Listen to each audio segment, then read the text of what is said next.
It's 9:27 in the morning on December 13th, 1943. High above the sprawling emerald green jungles of Assam, India, a lone American fighter plane slices through the morning haze. At the controls is Second Lieutenant Philip Adair, just 23 years old, flying his Curtiss P-40N Warhawk. The plane's nickname, painted neatly on the cowling, is Lulu Bell. This is his 44th combat mission with the 89th Fighter Squadron. For weeks, his job has been protecting the vital Hump airlift, the treacherous supply route over the Himalayas into China. But this morning is different. This morning, everything changes in an instant. Through a break in the clouds, 3 miles to the east, they appear. Not 1, not 10, but 64 Japanese aircraft, a massive aerial armada materializing like ghosts, heading directly for his home base at Dinjan Airfield. Adair's blood runs cold. He's the only pilot in the air, the only defense between that swarm and everything he's sworn to protect. This wasn't a surprise attack out of nowhere. For the past 8 weeks, Japanese raids like this one had been savaging Allied airfields across northeast India. They were brutally effective. 47 transport aircraft, crucial for the war effort, had been turned into smoldering wrecks on the ground. 112 personnel, pilots, mechanics, medics, had been killed. Adair glances at his instruments. His P-40, Lulu Bell, is armed with 6.50 caliber Browning machine guns. A fearsome weapon, but the ammunition trays only hold enough for about 12 seconds of sustained fire. 12 seconds, that's all he has to make a difference. He looks back at the enemy formation. His mind races, identifying the threats. 24 Mitsubishi Ki-21 bombers, nicknamed Sally by the Allies. They are the killers. And protecting them, like sharks circling a whale, are approximately 40 Nakajima Ki-43 fighters, the deadly Oscar. They are layered above and below the bombers, a near impenetrable screen of defensive firepower. Intelligence reports on similar-sized raids were terrifying. On undefended airfields in Burma, the Japanese had achieved a 90% hit rate. 90%! That meant total annihilation. Down below him, Adair can see Dinjan Airfield. It's not just a strip of dirt, it's a lifeline.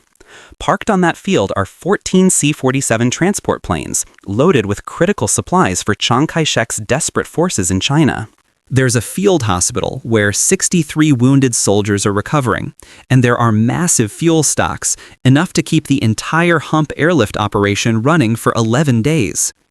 If those bombers get through unopposed, the damage would be catastrophic.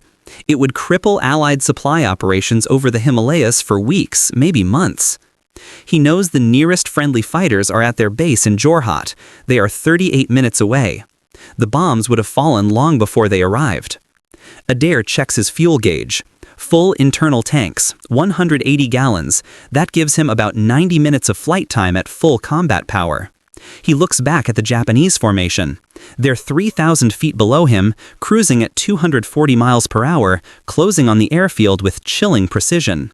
The rulebook, the standard combat doctrine, is crystal clear. A pilot should wait for reinforcements when outnumbered more than 5 to 1. The odds against Philip Adair are 64 to 1. He has 2 choices. He could radio for help, climb to a safe altitude, and simply shadow the formation until support arrives. He would be following orders. He would survive. But by then, Dinjan Airfield would be a cratered, burning ruin. Or he could attack, alone. He could dive into that hornet's nest and try to break up their bombing run.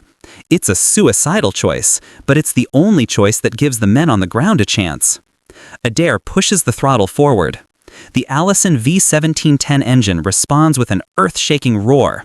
The manifold pressure gauge needle climbs to 54 inches. Lulu Bell leaps forward, accelerating to 320 miles per hour. He doesn't fly towards them, he climbs, positioning himself 4,000 feet above the bomber stream, maneuvering to come at them from the south with the blinding morning sun directly behind him. A classic fighter pilot tactic. The Oscar pilots haven't spotted him. Their attention is focused forward, on the prize, on Dinjan.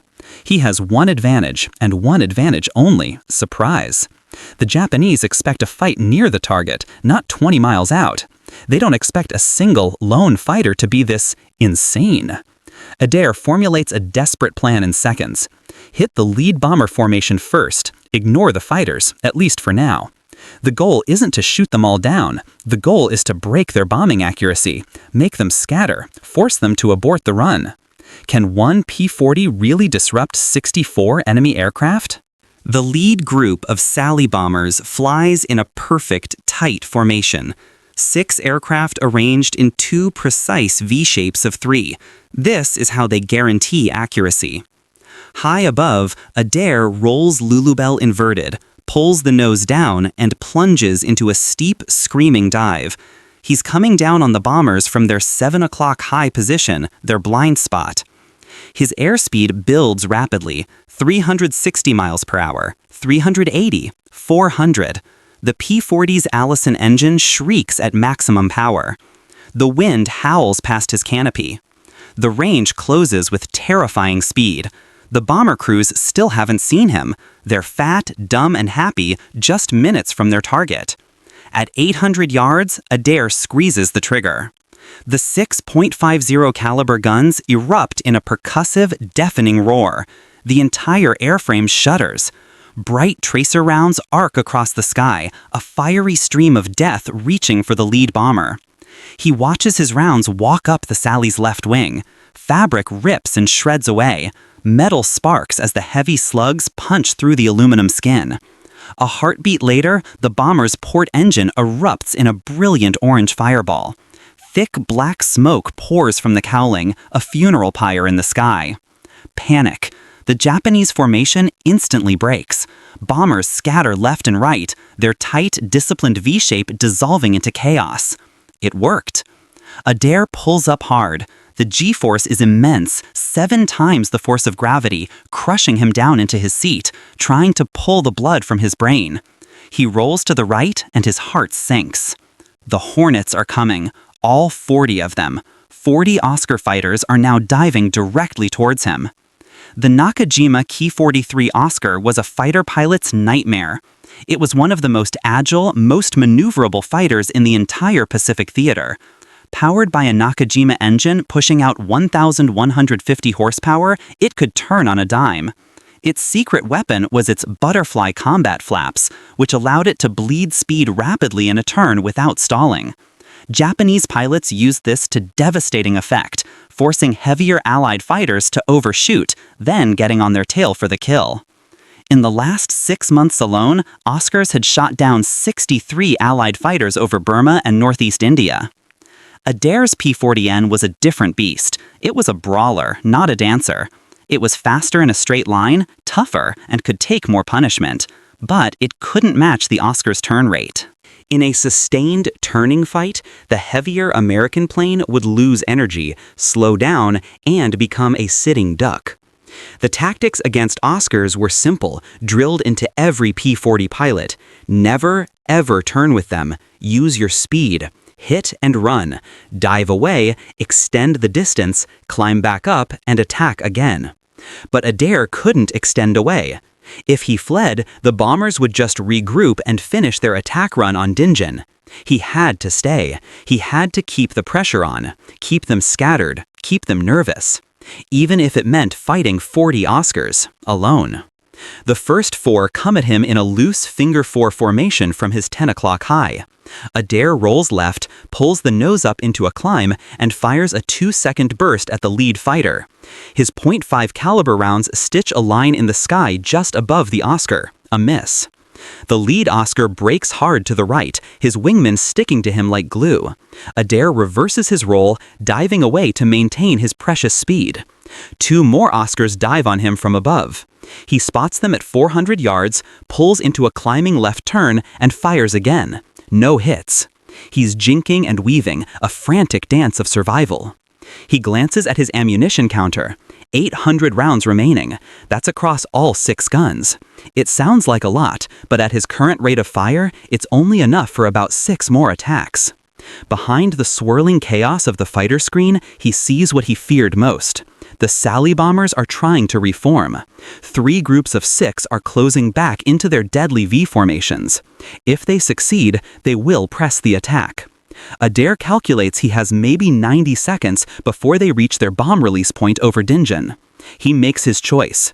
He rolls out, shoves the throttle to the firewall, and dives back towards the bombers. 8 Oscars immediately latch on to his tail. The P-40 accelerates to an incredible 405 miles per hour in the dive. The lightweight Oscars can't keep up. Adair opens the gap, pulls out of the dive at bomber altitude, and lines up on the right-hand Sally formation. Range, 300 yards. He fires. Tracers converge on the lead bomber's right engine.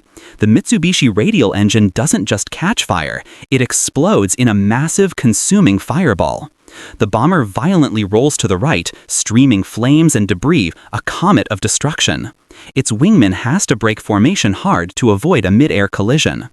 Adair kicks his rudder, skidding the P-40 to the left, and fires at another Sally. His rounds punch through the bomber's thin fuselage skin like a can opener. The Ki-21 was an old design from 1936. It had no armor for the crew, no self-sealing fuel tanks. It was obsolete, but its bomb bay still held over 2,000 pounds of high explosives, enough to wipe Dinjan off the map. The Oscars are closing in again. There are 12 of them on him this time. Adair glances at his gauges. Fuel, 162 gallons remaining. Ammo, 650 rounds. And now a new, deadly problem emerges. His engine is starting to overheat. The Allison V1710 was a liquid-cooled engine. At full combat power, it generated extreme temperatures.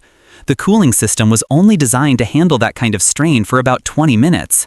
Adair had been running at full power for 11 minutes. His coolant temperature gauge shows 230 degrees Fahrenheit. Normal is 210. At 250, the engine would start to tear itself apart. He has 3 options. Reduce power and let the engine cool, but that would mean abandoning the fight. Head back to base and save himself and his plane, or continue fighting and risk total engine failure over hostile jungle. He looks ahead. The Sally bombers are 17 miles from Dinjan, still a threat.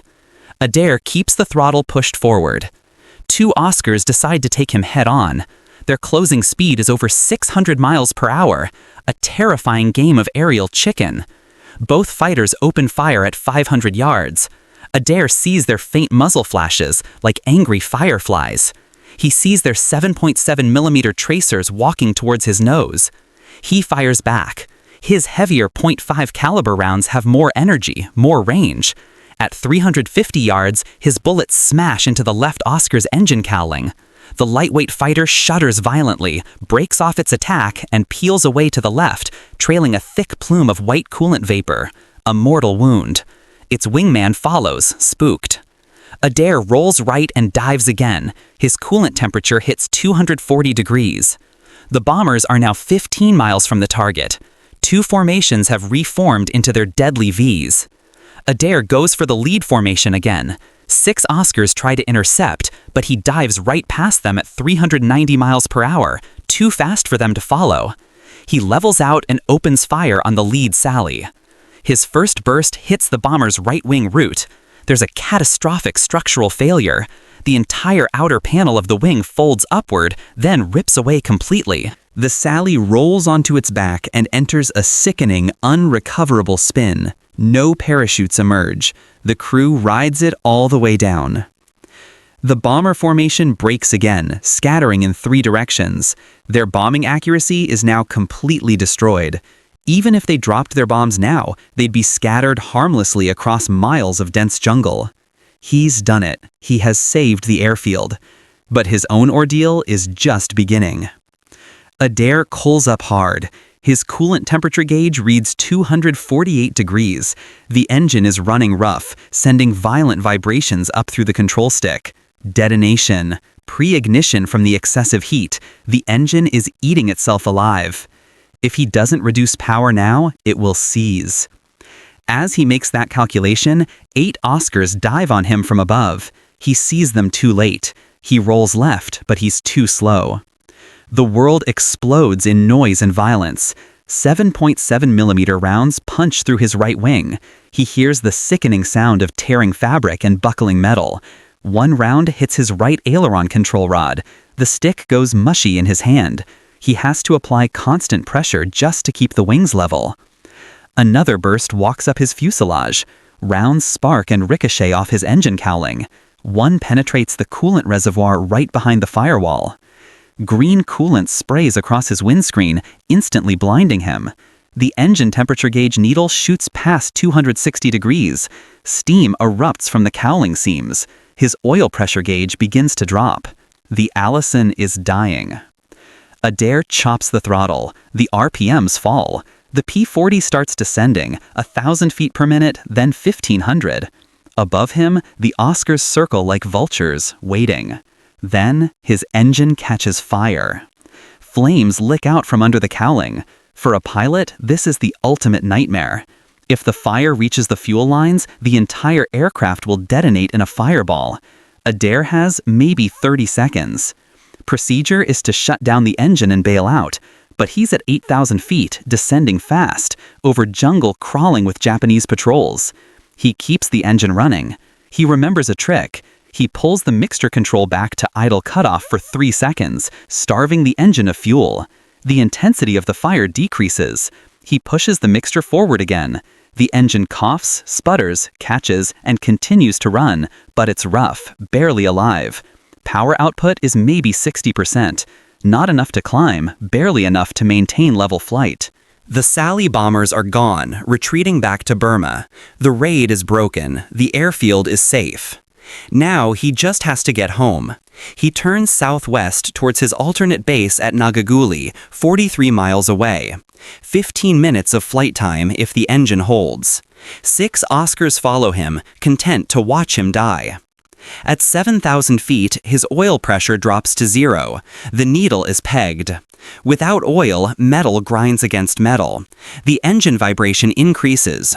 The propeller starts windmilling unevenly.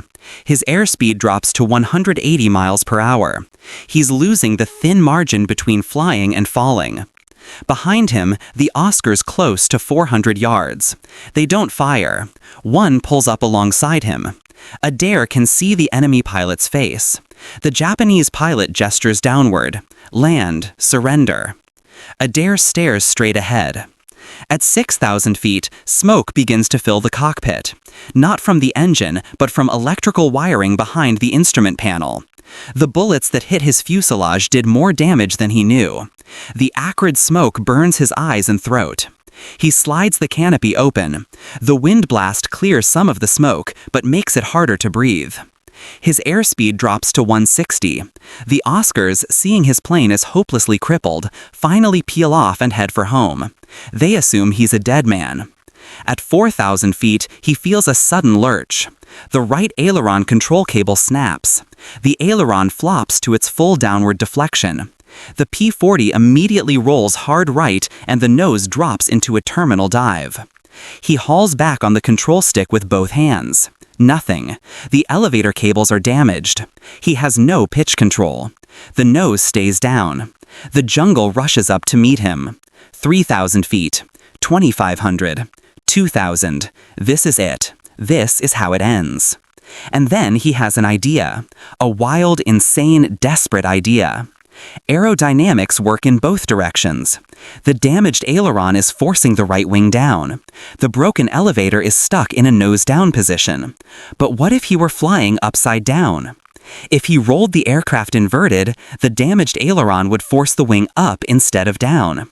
The stuck elevator would push the tail down, which would lift the nose. The very damage that was killing him right side up might save him inverted. At 1,800 feet above the jungle, with nothing left to lose, Philip Adair rolls Lulu Bell completely upside down. Negative G-force presses him up against his shoulder straps. Blood rushes to his head. His vision turns red.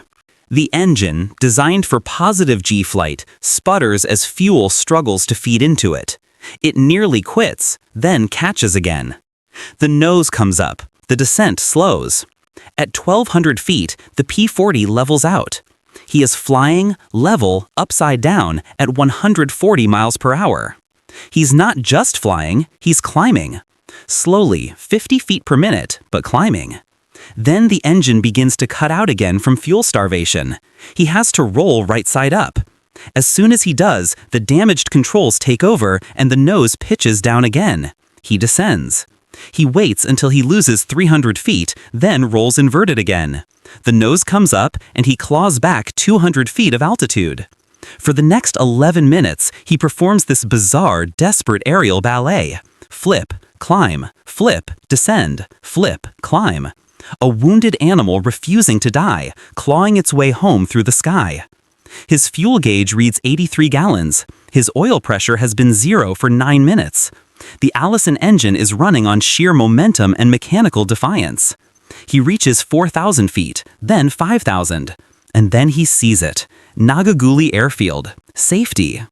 But he faces one last problem. His landing gear is hydraulic. It needs engine power to operate the pump. His engine is producing almost no power and could quit at any second. If he lowers the gear and the engine dies, he'll crash short. If he belly lands, the impact could rupture a fuel tank and turn the plane into an inferno. He has to get the gear down now. He reaches for the gear lever. His right hand is shaking uncontrollably, not from fear, but from carbon monoxide poisoning from the smoke in the cockpit. He pulls the lever. Nothing happens. Not enough hydraulic pressure. There's a backup, a manual hand pump. It takes 28 strokes to lower the gear. He grabs it with his left hand, keeping his right on the stick. He pumps. 1, 2, 3. Nothing. It requires 2 hands. But if he lets go of the stick, he dives into the ground. Thinking fast, he unlatches his lap belt, wraps it around the control stick, loops it through the seat frame, and pulls it tight. A makeshift autopilot. It holds the stick roughly in place. He grabs the hand pump with both hands and pumps for his life. 5 strokes, 10, 15. At stroke 23, he feels resistance. At 28, he hears a solid thump from beneath the cockpit. The left main gear is down and locked. 3 seconds later, the right gear follows. But now, the plane is draggy. His airspeed plummets to 135 miles per hour, dangerously close to a stall. The runway is 7 miles ahead, 3 minutes. His vision is tunneling. Gray edges are closing in. 5 miles out, the tower operators see him. A P-40 trailing smoke, gear down, flying erratically. They expect a normal approach. But Adair can't lower his flaps. The damaged hydraulic system can't handle both gear and flaps. Landing without flaps means a much higher landing speed, a much longer landing roll. Then, at 2 miles from the runway, the absolute worst thing happens. The engine quits. The propeller windmills to a stop. The roar is replaced by a terrifying silence. The P-40 is now a very heavy, very damaged glider. Its glide ratio is terrible. From his altitude of 2,000 feet, he knows he's not going to make it. He is going to crash in the jungle just short of the runway. After surviving 64 enemy planes, after flying upside down, after nursing a dying engine for miles, he's going to die 200 yards from safety. Unless... He remembers something else from training, a throwaway line from an instructor about P-40 glide performance, something about flying inverted. An inverted glide, in theory, could reduce drag and extend range. It was a textbook theory. No one was ever expected to actually try it. At 1,800 feet, 1 mile from the runway, Philip Adair rolls his P-40 inverted, again, with his landing gear sticking straight up at the sky. On the ground, a crew chief, Technical Sergeant Robert Martinez, watches through binoculars. He sees the inverted plane, the extended gear, the smoke. He thinks it's a captured P-40 flown by a Japanese pilot coming in for a strafing run. He runs for the nearest .50 caliber machine gun nest. Adair is now at 400 feet, half a mile from the runway, still inverted. His vision is fading fast. Carbon monoxide and negative G are shutting down his brain. He has maybe 20 seconds of consciousness left. He has to time this perfectly. At 200 feet, 300 yards from the threshold, he rolls right side up. The damaged aileron immediately tries to push the right wing down. He fights it with all his remaining strength, forcing the wings level. The nose wants to drop. He pulls back. The damaged elevator cables give him just enough control. The P-40 drops toward the runway at a terrifyingly steep angle. At the machine gun, Martinez tracks the wobbling, smoking aircraft. He has to decide, shoot or hold fire. He holds his fire. Adair crosses the runway threshold at 90 feet, descending like a stone. He drops the last 90 feet in 4 seconds. The main wheels slam into the concrete runway with a 7G impact. The tail wheel smacks down. There's a horrific shriek of protesting metal. The right main landing gear collapses. The right wing drops, digs into the runway, and the aircraft ground loops violently, spinning 180 degrees, throwing up a shower of sparks and concrete fragments. It skids backward for 200 feet and lurches to a final shuddering stop. Silence. Smoke billows from the dead engine. Fire crews race toward the wreck. For 12 seconds, Adair sits motionless in the cockpit. Then he releases his straps, stands up, and climbs out onto the wing. His legs buckle. A ground crewman reaches him, helping him down. They look at Lulu Bell. She will never fly again. They count 16 bullet holes in the fuselage, 7 in the right wing, 4 in the left. The engine is a mangled heap of seized pistons and warped metal. But Philip Adair had done the impossible. Intelligence confirmed it. All 24 Sally bombers had turned back without dropping a single bomb. 40 Oscar fighters had escorted empty bombers back to Burma. 0 bombs hit Allied facilities. 0 casualties on the ground. The hump airlift continued, uninterrupted. Days later, doctors found that the carbon monoxide levels in Adair's blood were so high, he should have been unconscious for the final 11 minutes of the flight. He had stayed awake and kept fighting through sheer force of will. On January 8, 1944, Lieutenant General Joseph Stilwell personally presented 2nd Lieutenant Philip Adair with the Silver Star for his gallantry. Adair would go on to fly 95 more combat missions, becoming an ace with 5 confirmed kills. He stayed in the Air Force for 30 years, retiring as a colonel. His P-40 Warhawk was considered obsolete by 1943, but in the hands of a pilot like Philip Adair, it proved that what matters most in combat isn't the machine, but the unbreakable courage of the person flying it. 1 pilot, 1 obsolete fighter, 64 enemy aircraft. On December 13, 1943, Philip Adair proved that impossible odds mean nothing when someone simply refuses to quit.